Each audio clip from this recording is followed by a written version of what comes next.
Hello everybody, hello grade 9. Now inshallah we are going to complete the lesson 4 of elements and compound. But before studying this lesson we are going to talk about the 9th week value. Okay, don't forget that it's time investment and how can we benefit from our time and don't waste any minute. It's okay because it's an important value.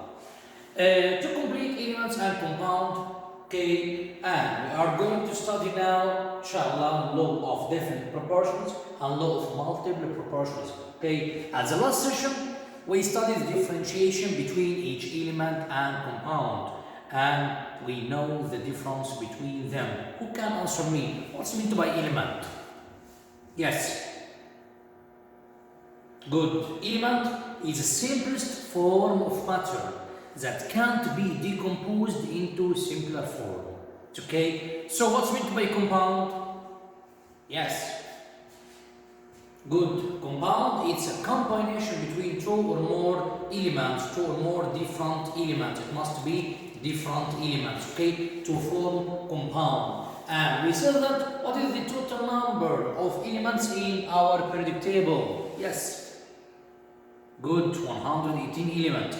But the number of elements which are found in the Earth's crust, which are found in the nature. What's the number of elements which are found in the nature? Only, yes. Good. 92 elements. So the other elements were prepared artificially. Okay, lesson please. Okay. Now inshallah we are going to complete this. Okay, but before completing this, we are going to go to Magro Hill, okay, and to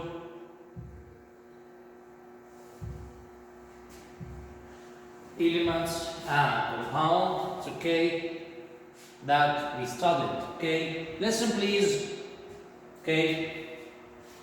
This is that will help us in teaching the lesson, okay. Matter, we said first, okay, types of matter, we said that matter can be separated by physical means, as we said. Yes or not? Yes, if they were a mixture. Okay, but no if they are pure substance. Pure substance can it be broken? Can it be broken down by ordinary chemical or not? Okay, now if they are element as gold, oxygen and iron, but yes, if they are compound as salt, baking soda and sugar. But the mixture, if the composition uniform, no, if they are heterogeneous mixture, dirt, blood and milk. But yes, if they were homogeneous mixture as lemonade, gasoline and steel. It's okay, this is the question that we are going to solve it inshallah. It's okay. After that, okay, to know the difference between them, first in this atom, observe what happened in this atom. It represents the structure of atom and the movement of electrons around the nucleus of the atom. Okay, listen please and observe. This is the initializing 3D viewer in the nucleus, and this is the movement of electrons, energy levels around what? Around the nucleus. It's okay. This is the periodic table. Okay. This is very important periodic table. This periodic table includes all number of or atomic number and mass number of any element in the periodic table. Okay, if you pressed on the any button, you will see the symbol of the atom and its atomic number and mass number and its configuration as beginning with its hydrogen. Its atomic number 1 and its atomic number equals 1, but it's the isotopes of it. because there is many hydrogen atoms. Okay, H11, okay, H12, and H13. They are called isotopes of element. Isotopes, they are elements that have the same atomic number, by they differ in atomic weight. Atomic weight, which is a higher number of the element, as H13, H12, H11. So the same number is atomic number, but the different number in isotopes is atomic mass, which is above the element. Okay, each example has hydrogen. Okay, this is lithium 3, 5. Lithium, this configuration 2, 1.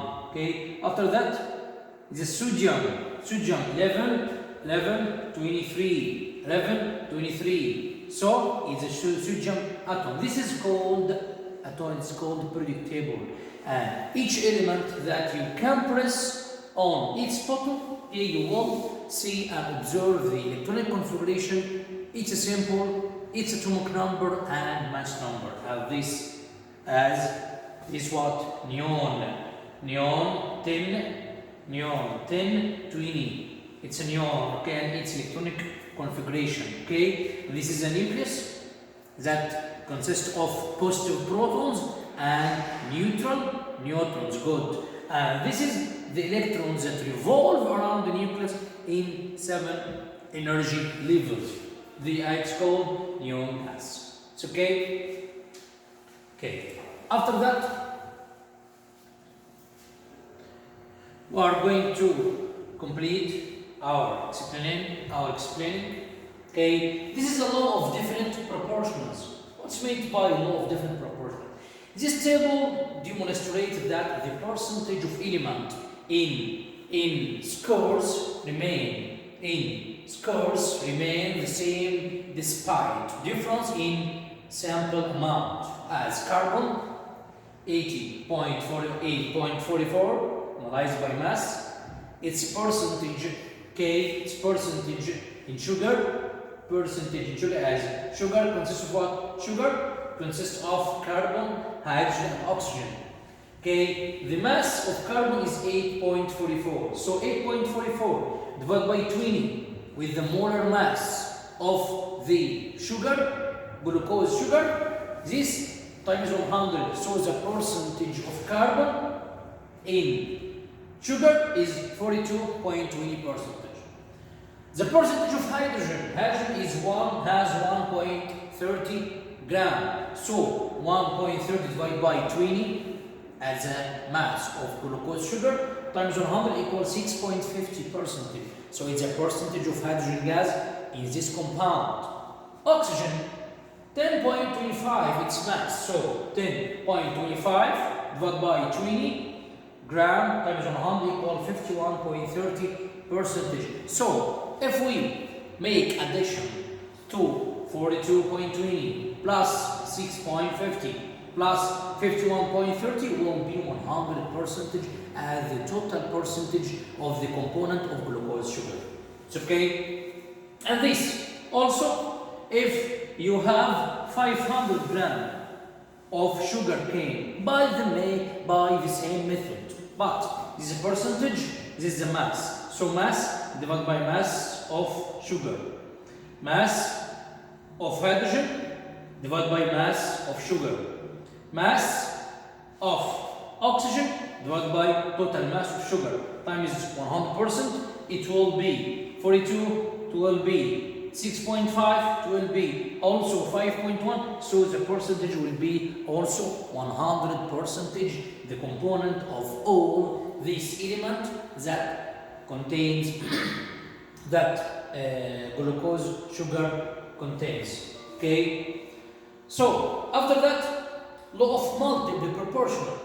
The law of multiple proportion states that when different compounds are formed by a combination of the same elements, different masses of one element combine with the same relative mass of the other element in mole number ratio. Example, as peroxide H2O2 and water H2O.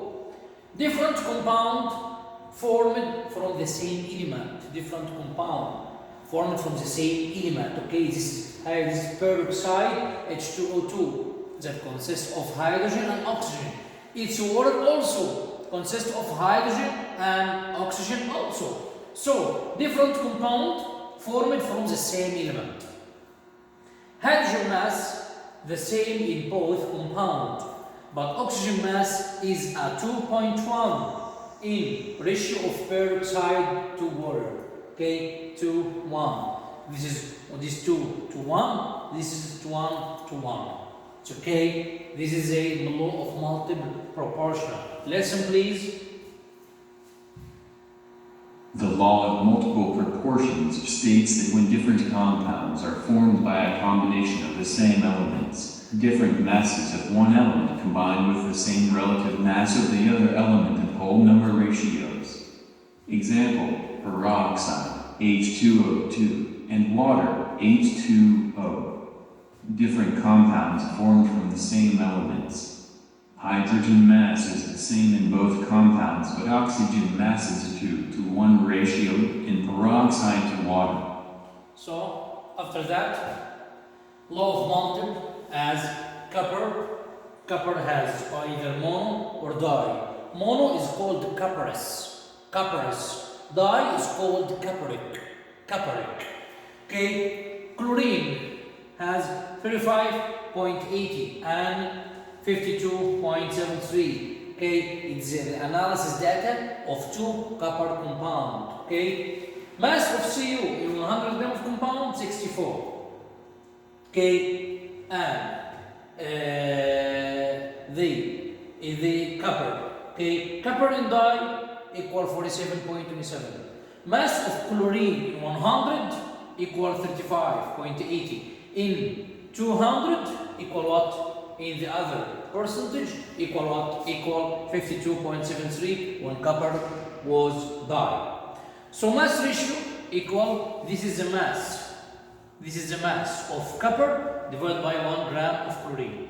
And this is the mass of copper also divided by 1 gram of chlorine. So it's a mass ratio, mass of copper related to mass of chlorine. It's okay? So we end the lesson.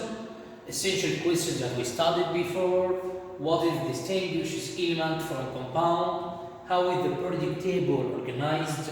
What are the laws of definite and multiple proportions and why are they important? The vocab that we studied in this lesson: element, periodic table, compound, law of definite proportion, and percentage by mass, law of multiple proportion. This is the end of this lesson, but now inshallah we are going to review some questions from McGraw-Hill. Okay, this. Okay, listen to this, please.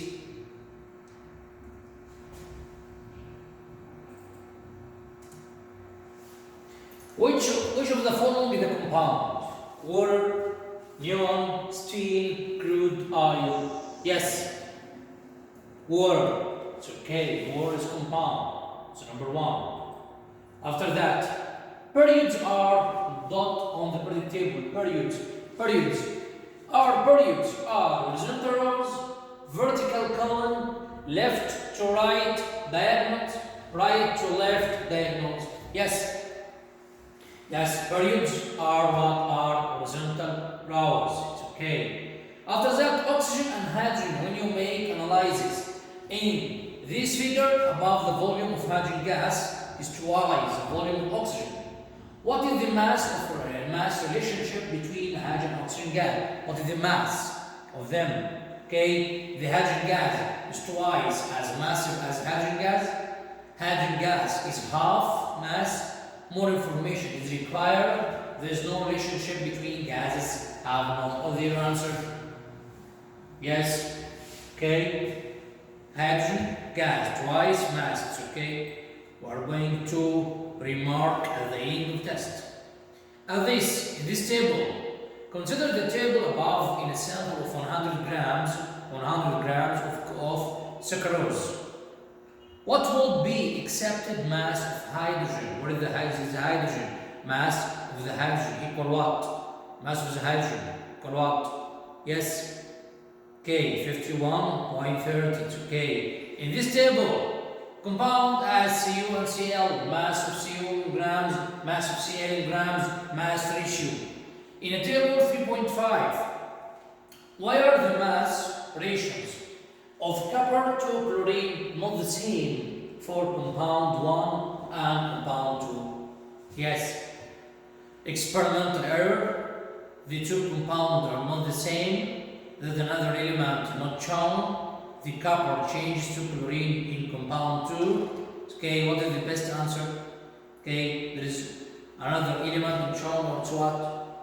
Okay, copper changes. Okay, we are going to test now. Remark the test, and we are going to know the best, the correct and false question. Okay.